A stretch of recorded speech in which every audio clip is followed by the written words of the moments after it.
हाँ नमस्कार दोस्तों, आइए हमारे YouTube चैनल में आप सबका स्वागत है। आ जाइए चलते हैं एक कहानी की तरफ। बहुत अच्छी कहानी है। कहानी को सुने और समझें और जीवन में उतारें। साथियों, बहुत अच्छी कहानी है। कहानी में आप सुनेंगे, जैसा करेंगे वैसा ही फल पाएंगे आप। हम और आप जैसा करेंगे वैसा ही फल पाएंगे। तो आइए चलते हैं बहुत अच्छी कहानी की तरफ। एक गाँव में एक सेठ जी रहते थे। सेठ जी के घर पर एक नौकर रहता था, उसका नाम था गुलाम। तो सेठ जी उस नौकर को मारने के लिए सोचते थे। क्यों मारने के लिए सोचते थे?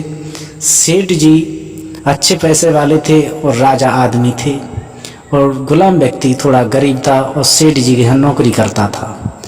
तो गुलाम व्यक्ति के घर पर उसका कोई भाई नहीं था, उसके बीवी बच्चे नहीं थे, अकेला था। उसके पास में 5 बीघा खेत था।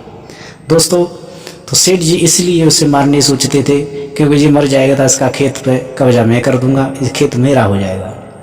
तो साथियों, तो वो बेचारा नौकर गुलाम व्यक्ति सेठ जी के यहाँ पर काम करता था, खेती का, घर का सारा काम करता था। एक दिन सेठ जी ने कहा, गुलाम आप खेत पर जाइए और खेत से चारा काट के लाइए। तो गुलाम व्यक्ति खेत पर जाता है।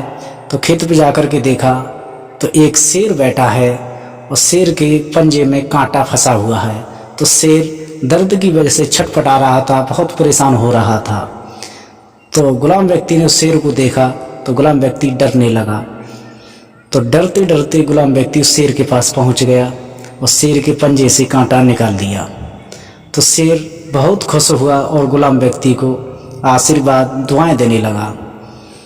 दोस्तों, शेर और गुलाम व्यक्ति की मित्रता हुई तो शेर वहाँ से चला गया दूसरे जंगल में।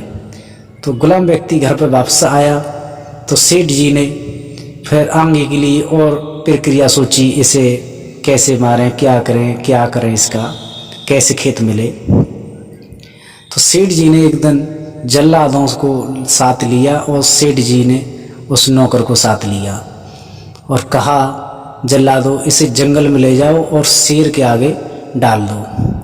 तो जल्लादों ने ये कहा, सेठ जी हमें थोड़ा माफ़ करें, हम शेर के आगे नहीं डाल सकते हैं, हम तुमको तो हम फांसी लगा सकते हैं।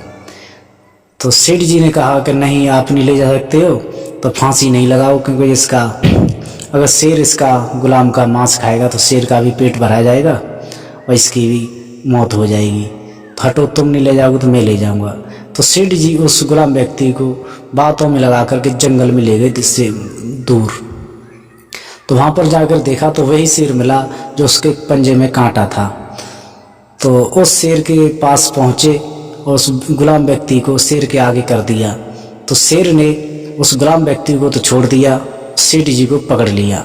सेठ जी को पकड़ करके शेर ने मार डाला, खा लिया। दोस्तों, गुलाम व्यक्ति वहाँ से वापस घर पे आया।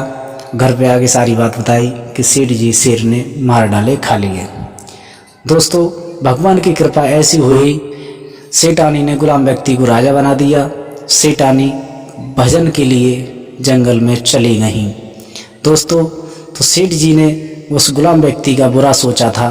तो सेठ जी को ये नहीं मालूम था कि इसका बुरा नहीं होगा, बुरा मेरा हो जाएगा। तो सेठ जी ने उसका बुरा चीता था। तो सेठ जी जान से चले गए और गुलाम व्यक्ति राजा बन गया। तो इस कहानी से हमको सीख क्या है? सीख ये है, हम जैसा करेंगे वैसा ही पाएंगे। तो सेठ जी ने गुलाम व्यक्ति को मरवाने के लिए सोचा था, तो गुलाम व्यक्ति तो मरा नहीं, सेठ जी ही मर गए। इस कहानी से ये है, हम किसी के साथ बुरा नहीं करें, अच्छा करने की कोशिश करें। हम किसी के साथ अच्छा नहीं कर सकते हैं तो बुरा भी नहीं करें। हम किसी के लिए फूल नहीं बन सकते हैं तो कांटे भी नहीं बने। तो इस कहानी से यही है कि हम हो सके तो किसी के साथ, हर किसी के साथ अगर भला करने की सोचे, हम भला करेंगे तो हमारे साथ भी भला होगा। तो इस कहानी से यही सीख है। फिर मिलेंगे अगली कहानी में। राधे राधे, राधे कृष्णा।